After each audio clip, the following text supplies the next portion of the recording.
Selamlar güzel insanlar. 3 Çeyrek Derslik kanalımıza hepiniz hoş geldiniz. Bu videoda sizlerle beraber kanalımızın ilk videosunda kurduğumuz Minecraft sunucusunu nasıl vatan savunur gibi savunuruz bunları göreceğiz. Bakalım başarabilecek miyiz?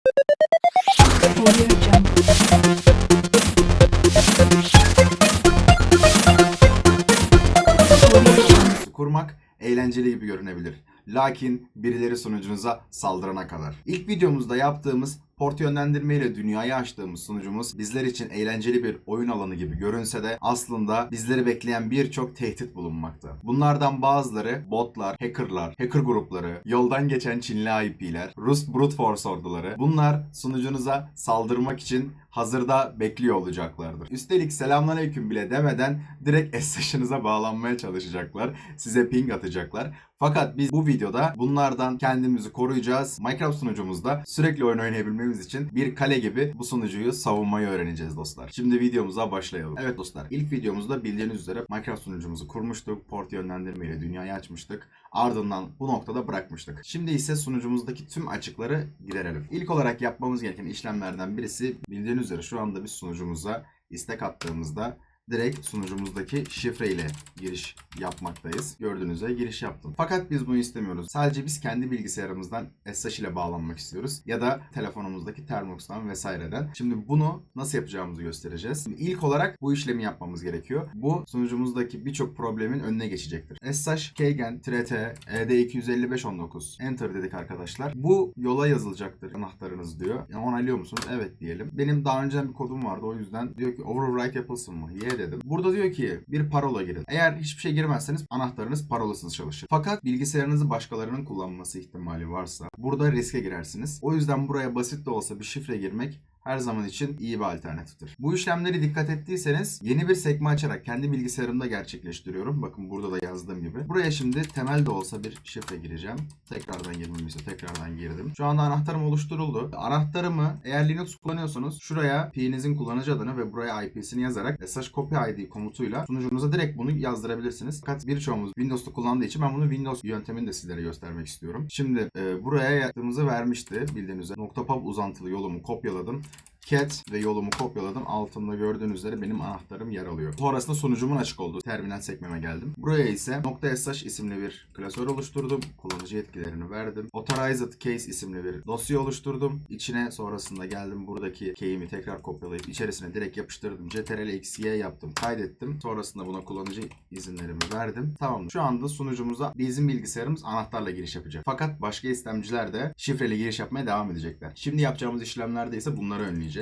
Öncelikle SSHD ayarlarımızı yapmamız gerekiyor. SSHD'mizi kopyaladık. Yedeğimizi aldık. Nano etc SSHD config dosyamızı açtık. Burada gördüğünüz üzere port 22'miz açık. Bildiğiniz üzere sunucunuza uzaktan ulaşıyorsanız da 22 portundan genelde ulaşırsınız. Port yönlendirmede 255.65'in altına 22 portunu açarsınız. Bunu sizin yaptığınızı tahmin ediyorum. Şimdi ise uzaktan bağlantılarda veya bilgisayarımızın bağlantısında 22 portunu kapatmamız gerekiyor. Çünkü genelde hackerların bu istekleri 22 portuna düşüyor. O yüzden biz sunucumuzun kullandığı default 22 portunu tamamen değiştirmek istiyoruz. Burada değiştirirken ise şu satırı komple kopyaladım. Geldim buraya. Siz değiştirdiyseniz bunların herhangi bir yorum satırı olmayan kısımla çakışmadığına emin olun. Ben bunu direkt sizin de birinci videodan gelip hiçbir şey yapmadan bunu izlediğinizi düşünerek bunu gerçekleştiriyorum şu anda. Ben buraya 2222 girdim. Örnek bir sayı olarak port yönlendirme kısmıma. Şu an bunu değiştirdim. 1881 yaptım. 1024 üstü bir port seçmeniz gerekiyor sizlerin de. Burada şifreli giriş işlemlerini kapattık. Ardından SSH anahtarımızla girişimizi onayladık. Ardından root ile doğrudan girişi yasakladık arkadaşlar. ctrl-xy yaptık. Dosyamızı enterladık. Kaydettik. Dosyamızı kaydet dostlar. Şimdi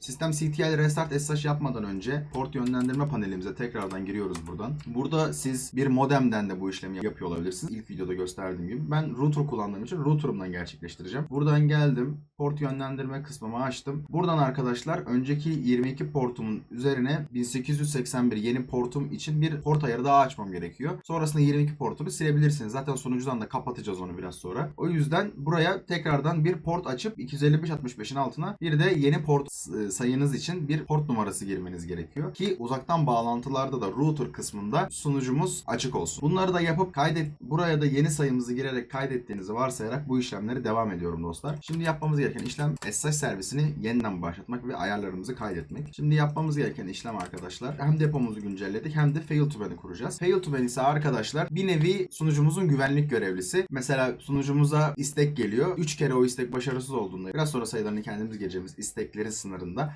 diyor ki kardeşim sen diyor hani 2 kereden fazla başarısız giriş yaptın. Sen bir saat takıl gel. Tamamen bu mantık üzerine çalışan bir paket. Şimdi şu işlemleri gerçekleştireceğiz. Jail conf'umuzu jail local'e kopyaladık. Sonrasında dosyamızı açtık. Buradan gelmemiz gereken kısım SSHD kısmı arkadaşlar. Default'ta herhangi bir ayar değişikliği yapmayacağız. Yeni bir güvenlik bloğu oluşturacağız. Sonrasında ona kendi ayarlarımızı yükleyeceğiz. Burada SSHD kısmını bulduk dostlar. Burayı şöyle bir yorum satırına çevirelim. Yani başlarına hashtag ekleyelim. Tamamdır. Hemen şöyle altını açalım. Buradakileri direkt kopyalıyoruz dostlar.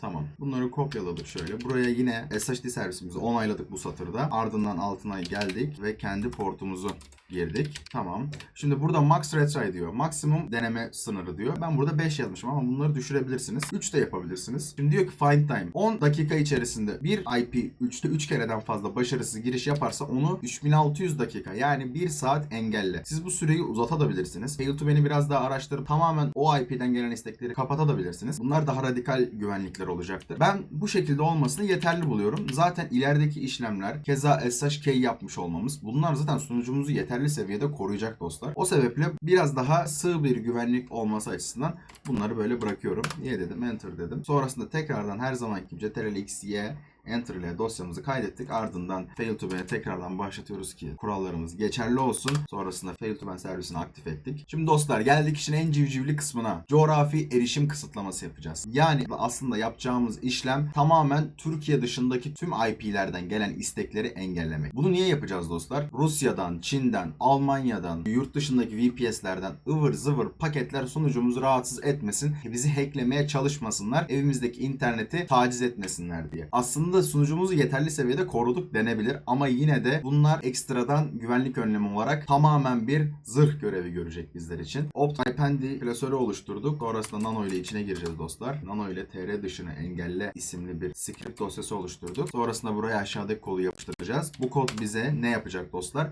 Türkiye dışındaki tüm IP'leri IP'deni isimli listeden çekecek. Ardından onları dosyadan çıkartacak. Echo ile yeni bir GeoIP isimli bir IP set bloğu ekleyecek. Buna 300.000 makselen verdik ki yeterli olsun. Arada sayıları artabilir siz uyguladığınızda. Ben bilerek 50.000 makselen daha fazla verdim. Ardından bunları çekip TR ile başlayan dosya dışındaki IP listelerini GeoIP blok isimli bir dosyaya kaydedecek. Şimdi bu dosyayı çalıştıralım dostlar.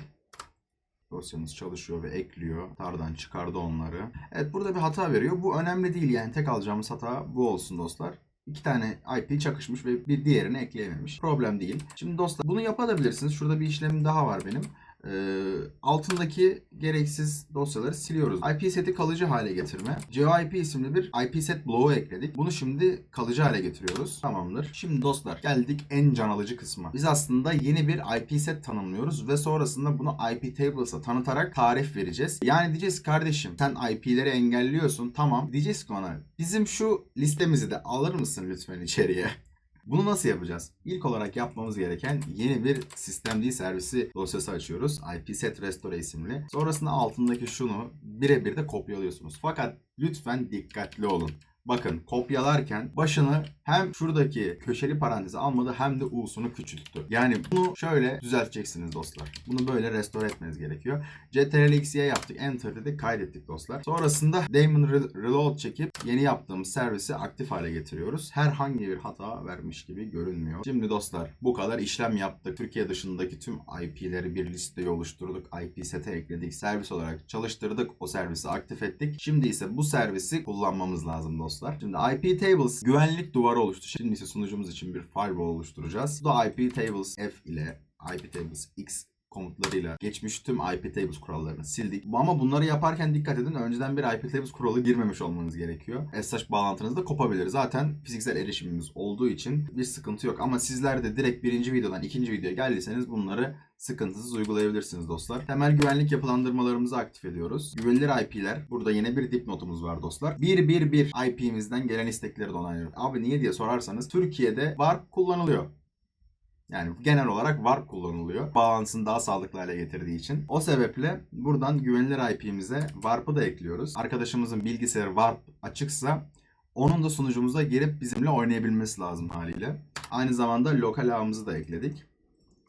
Şimdi ping ISMP paketlerini engelleyeceğiz. Biz burada bunu yaparken şu sırayla yapıyoruz. Türkiye içindeki ping istekleri açık kalıyor. Bunu araştırarak bunun sırasını değiştirerek Türkiye dahil tüm her yere de kapatabilirsiniz. Evet dostlar, buraya kadar girerken herhangi ekstra bir talebimiz olmadı. Fakat bakın şu satırı girerken bunu kopyaladık, yapıştırdık.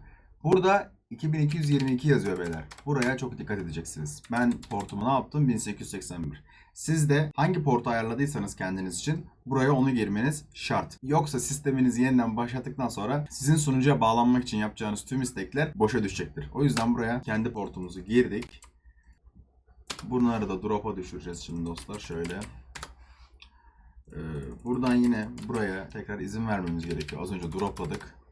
Şimdi izin verelim. TR içi izinlerimizi de onayladık. Şimdi diğer her şeyi engelledik. Evet dostlar, bunların hepsini girdikten sonra tamam dostlar. Buna benzer bir şey gördüyseniz anlayın ki hepsi tamamdır. Bunları yaptıktan sonra kuralları kalıcı hale getirmemiz gerekiyor. iptables President paketimizi kuracağız. Kurallarımızı kalıcı yapmak için iptables Persistence paketi kurduk. Bunu kurulum esnasında burada diyor ki bize IPv4 kaydedilsin mi diyor. Evet dedik. IPv6'lar kaydedilsin mi? Hayır. Gerek yok. Çünkü IPv6 kuralı girmedik. En son bunu yaptıktan sonra bunları kaydetti. Çalışma dizinlerine ekledi. Evet beyler, bu kadardı. Şimdi sistemimize bir reboot atalım isterseniz.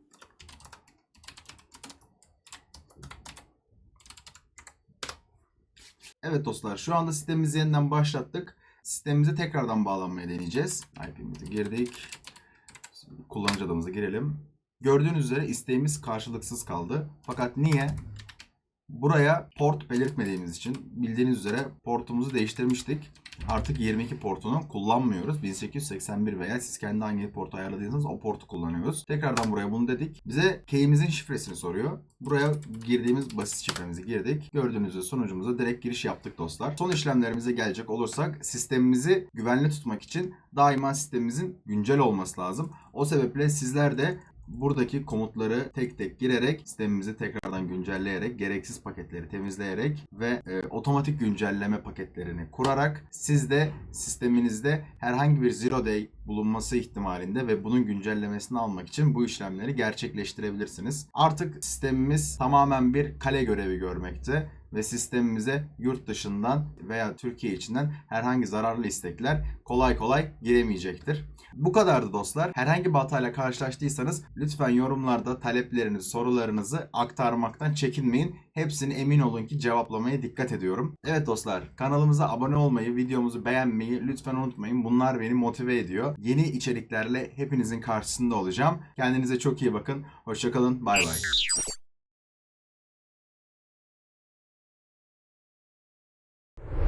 Tekrardan bir son kontrol için dostlar. L, V, N ile gördüğünüz üzere tüm isteklerimiz başarıyla gerçekleşmiş ve hepsi bakın burada gördüğünüz üzere GeoIP bloklarımız da devrede.